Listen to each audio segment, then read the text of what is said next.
अनिरुद्ध पंडा राज्य सभापति ओडिशा स्वास्थ्य मिशन परिचालना कर्मचारी संघ।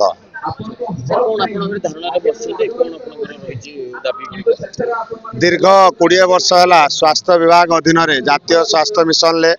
आमे परिचालना कर्मचारी भाव कार्य कर 2005 मसीह स्वास्थ्य विभाग प्रत्येक कार्यक्रम को आमर ये परिचालना कर्मचारी माने कर 8685 स्वास्थ्य केन्द्र को तादर 6000 आयुष्मान आरोग्य मंदिर PSC CSC sub divisional hospital district headquarter hospital medical college एमती 8685 डाक्तरखाना को संपूर्ण भाव परिचालना करुवा कर्मचारी माने आज राजरास्ता से आपण मातृ मृत्युहार शिशु मृत्युहार कम करवा मलेरिया निराकरण टीबी मुक्त भारत आपणकर थैलेसीमिया पेसेंट को चिन्हटकरण अणसंक्रामक रोग चिन्हटीकरण तार चिकित्सा एमती जेते पोलियो निराकरण टीकाकरण कोविड मान कोविड कोरोना महामारी भाया मान जो महामारी की मुकाबला करवा प्रत्येक समय रे आसुवा बन्या बात्या प्राकृतिक विपर्यय को सठिक मुकाबला करवा जीरो कैजुअलिटी की फोकस करके काम करवा जो समय कोरोना महामारी समय निज परिवार लोक लोक को छुई पारु नथिले से समय जीवन को पानी छड़े की कोरोना सेंटर को मैनेजमेंट करवा पेशेंट को धरिकी रेफर करवा पेशेंट को ट्रेस करवा तांको ट्रीटमेंट करवा ये समस्त काम आम आज तो आमर स्वास्थ्य मिशन परिचालना कर्मचारी माने कार्य करुले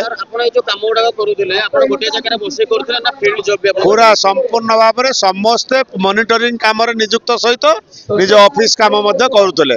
एमती कौन गोटे दिन ना 20 वर्ष भितर जो दिन ऑफिस टाइम पूर्व आम पलैु सबुदिन राति हुए सबु छुआकर क्या केबे एते काम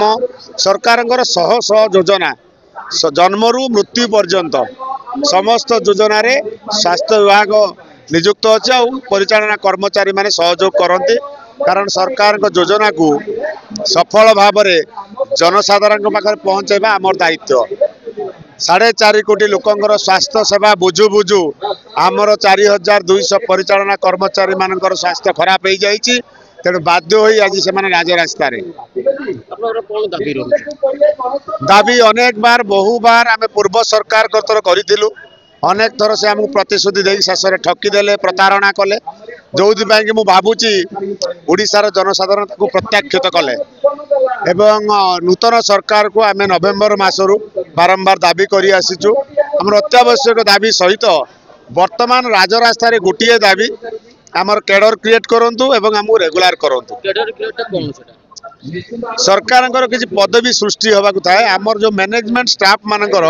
सरकारी स्तर रे कैडर क्रिएशन हैला परे रेगुलर हब तेणु जनस्वास्थ्य परिचालना पदवी सृष्टि करने 2017 मसीह सेंट्रल गवर्नमेंट निर्देशनामा और गाइडलाइन अच्छी